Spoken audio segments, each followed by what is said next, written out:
मित्रों, एक समय की बात है जब देवर्षि नारद नारायण नारायण का जाप करते हुए वैकुंठ में आते हैं। तब वे भगवान श्री हरि और माता लक्ष्मी को प्रणाम करते हुए बोले, हे प्रभु, आज मैं जब पृथ्वी लोक पर भ्रमण कर रहा था तब देखा कि कई सारी स्त्रियां अपने पतिव्रता धर्म का कठोर रूप से पालन कर रही थी। वही कुछ स्त्रियां अपने पति के आंखों में धूल झोंक कर पराये पुरुषों के साथ अनैतिक संबंध तब भगवान श्री हरि कहते हैं, हे नारद, आपने समस्त मानव जाति के कल्याण हेतु महत्वपूर्ण प्रश्न किए हैं, किंतु एक स्त्री के मन को समझ पाना किसी के भी बस की बात नहीं है। आपको इस प्रश्नों के योग्य उत्तर देवी लक्ष्मी ही दे सकती है। हे लक्ष्मी, मैं आपसे निवेदन करता हूँ, आप हमारे परम भक्त देवर्षि नारद की जिज्ञासा को शांत कीजिए। और जब भी नारी के अंदर ये 3 लक्षण होते हैं, उस स्त्री का वंशन शुद्ध होता है, उसके घर पर लक्ष्मी निवास करती है। उस नारी के पति के साथ ही पिता के भी इन दोनों कुल के लोगों को स्वर्ग की प्राप्ति होती है। जो स्त्रियां पतिव्रता होती है वह मृत्यु के पश्चात विष्णु लोक को प्राप्त करती है। पतिव्रता स्त्री की महानता की एक पवित्र कथा सुनाती हूँ। इस कथा का श्रवण करने मात्र से ही व्यक्ति के सभी पाप नष्ट होते हैं। जो व्यक्ति ध्यानमग्न होकर इस कथा को सुनता है, भगवान विष्णु उसके 32 अपराध माफ करते हैं। इसीलिए प्रत्येक मनुष्य को इस कथा को ध्यान से सुनना चाहिए। दोस्तों, देवी लक्ष्मी कहती है, हे देवर्षि नारद, प्राचीन काल की बात है। मध्य देश में एक अत्यंत शोभायमान नगरी थी। उसमें एक पतिव्रता ब्राह्मणी रहती थी। उसका नाम था शैब्या। शैब्या का पति पिछले जन्म के पाप कर्मों के कारण इस जन्म में कोढ़ी हो गया था, अर्थात उसे कोढ़ का रोग हो गया था। उसके शरीर में बहुत सारे जख्म हुए थे, जिनसे सदा ही पस निकलता रहता था। अपने पति की ऐसी दुर्गति देखकर भी शैब्या ने अपने पति का साथ नहीं छोड़ा और निर्मल भाव से वह अपने पति की सदा सेवा करती रहती थी। पति के मन में जो इच्छाओं का त्याग करके अपने पति के प्रति विशेष स्नेह रखती थी। दोस्तों, देवी लक्ष्मी कहती है, हे देवर्षि नारद, फिर एक दिन शैब्या के पति को रास्ते से जाती हुई एक अत्यंत सुंदर वेश्या दिखाई दी। उस सुंदर वेश्या को देखकर उसका लंबी सांसें खींचने लगा, और जब वो वेश्या उसकी नजरों से दूर चली गई तो वो बहुत दुखी हो गया। अपने पति की आवाज सुनकर वह पतिव्रता तुरंत दौड़ ढती हुई घर से बाहर आ गई और अपने पति से पूछने लगी, हे नाथ, क्या हो, आप इतने उदास क्यों हो गए? आपने लंबी लंबी सांसें कैसे खींची? आपको जो भी कष्ट है मुझे बताए। जो भी कार्य हो आप मुझे बताए, वह मैं पूर्ण करने का प्रयास अवश्य करूंगी। हे प्राणनाथ, एकमात्र आप ही मेरे गुरु है, प्रियतम है। पत्नी के इस प्रकार से पूछने पर उसके पति ने कहा, हे प्रिय, मुझे जो चाहिए वो तुम नहीं दे सकती। तुम ही क्या, कोई भी मुझे नहीं दे सकता, इसलिए उस पर व्यर्थ बात करना उचित नहीं है, इसलिए तुम रहने दो। फिर वह पतिव्रता बोली, हे नाथ, मुझे विश्वास है कि मैं आपके कार्य को अवश्य सिद्ध कर सकती हूँ। आप केवल मुझे आज्ञा देने का कष्ट करें, मैं अपनी पूरी शक्ति लगाकर उस काम को पूरा करूँगी। उस कार्य को पूर्ण करने के लिए जो भी उपाय हो मैं करूँगी। अगर मैं आपके इस कार्य को पूरा कर सकी तो इस लोक में और परलोक में मेरा कल्याण होगा। फिर शैब्या के कोढ़ी पति ने कहा, हे प्रिय, ठीक है, बताता हूँ। अभी अभी इस रास्ते से एक अत्यंत सुंदर वेश्या जा रही थी। उसका शरीर अत्यंत सुंदर और मनमोहक था, जिसे देखकर मेरा हृदय कामाग्नि से भर गया है। यदि तुम ऐसा कोई उपाय करो जिसे वह सुंदर वेश्या मुझे प्राप्त हो जाए तो मेरा जन्म सफल हो जाएगा। हे देवी, तुम उससे मेरा मिलन करवाकर मेरी कामाग्नि को शांत करो। पति के द्वारा ऐसा कहने पर वो शैब्या अत्यंत दुखी हुई और बोली, हे नाथ, आप धैर्य रख। वह गोबर और झाड़ू लेकर घर से चली गई।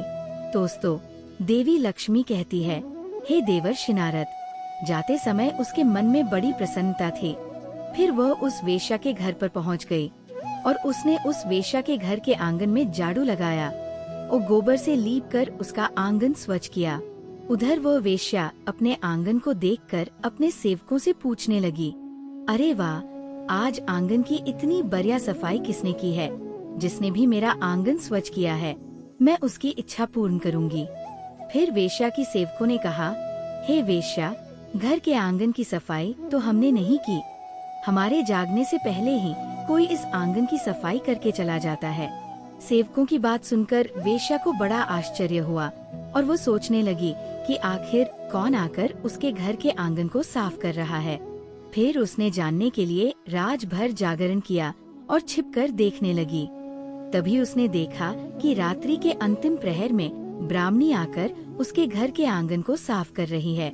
देवी लक्ष्मी कहती है, हे देवर्षि नारद। ब्राह्मणी को देखते ही वो वेश्या बोली, हाय हाय, हे देवी, आप ये क्या कर रही हो? क्यों मुझ पापी स्त्री के घर का आंगन साफ कर रही हो? मुझे क्षमा करो, आप ये काम मत करो। इतना कहकर उस वेश्या ने उस ब्राह्मणी के पैर पकड़े ड्याश लिए और कहा, हे पतिव्रते, आप क्यों मेरी आयु, यश, संपत्ति, कीर्ति का विनाश करने की चेष्टा कर रही हो? मैंने कौन सा अपराध किया है? हे साध्वी, आपको जो चाहिए वह मांगो, मैं बिना सोचे ही आपको दे दूं है, किंतु आपको ये कार्य शोभा नहीं देता है। तब उस पतिव्रता ने उस वेश्या से कहा, हे सुंदरी, मुझे धन की लालसा नहीं है, किंतु तुम्ही से मुझे कुछ काम है। यदि तुम करोगी तो मैं को शांति मिलेगी और तभी मैं समझूंगी कि तुमने मेरा सारा मनोरथ पूर्ण कर दिया। फिर वो वेश्या बोली, हे पतिव्रते, आप जल्दी बताएं, मैं वचन देती हूँ, आपका जो भी अभीष्ट कार्य है उसे मैं अवश्य पूर्ण करूँगी। माताजी, आप महान पतिव्रता है, आपका कार्य करूँगी तो मेरे सभी पाप नष्ट हो जाएंगे। आपके चरण छू लेने से ही मैं पाप से मुक्त हो चुकी हूँ।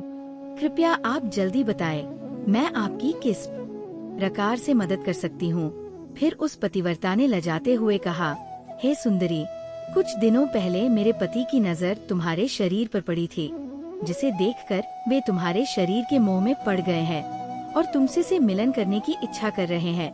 इतना सुनकर वो वेश्या चौंक गई और कुछ क्षणों तक विचार करने लगी। उसे उस दुर्गंध युक्त कोढ़ी पुरुष के साथ संबंध बनाने की बात सोचकर बड़ा दुख होने लगा। वह वेश्या उस पतिव्रता से बोली, हे देवी, अगर तुम तुम्हारे पति को लेकर मेरे घर पर आ जाओगी और जब वे तुमसे खुद की तृप्ति करके संतुष्ट हो जाएंगे तब मैं फिर से उनको अपने घर वापस ले जाऊंगी।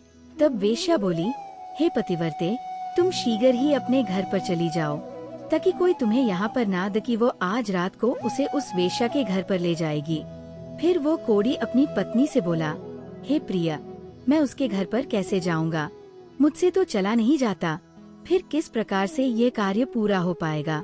तब पतिव्रता बोली, हे प्राणनाथ, मैं आपको अपनी पीठ पर बिठाकर लेकर जाऊंगी और जब आपका कार्य पूर्ण हो जाएगा तब आपको वापस ले आऊंगी।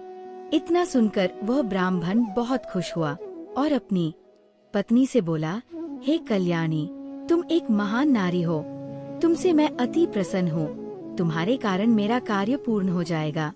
तुमने आज जो काम अपने पति के लिए किया है, ऐसा काम संसार की कोई नारी नहीं कर पाएगी।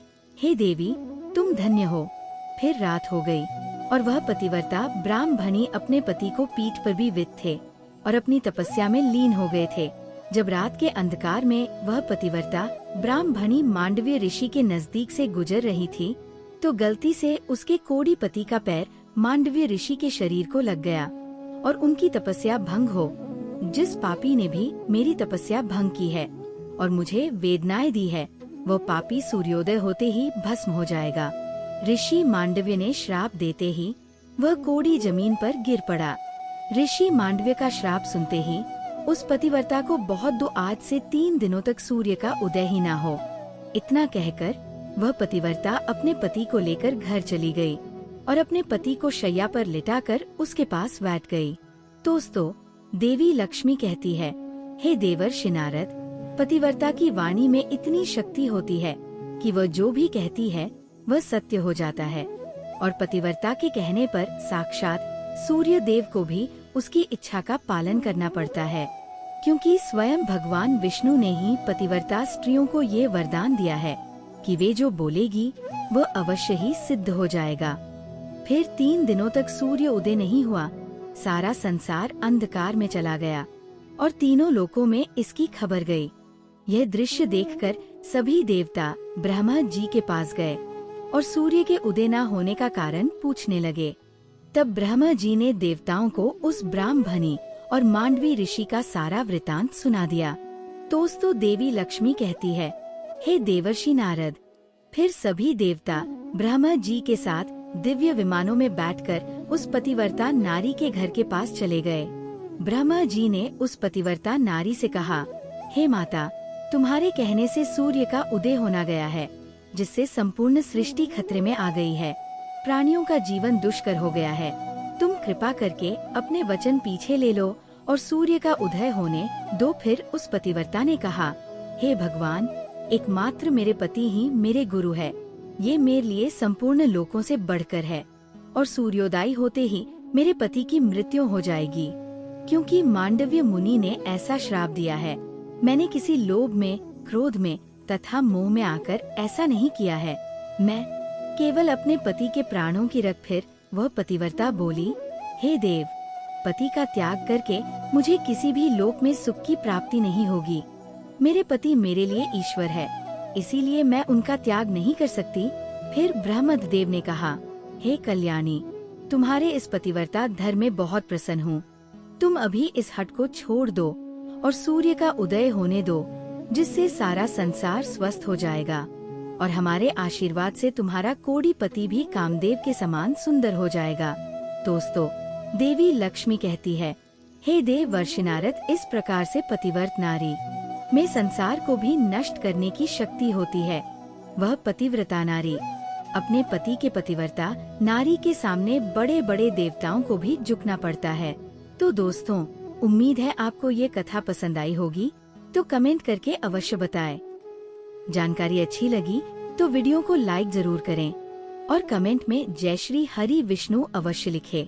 साथ ही चैनल को सब्सक्राइब करें। आप सभी का धन्यवाद।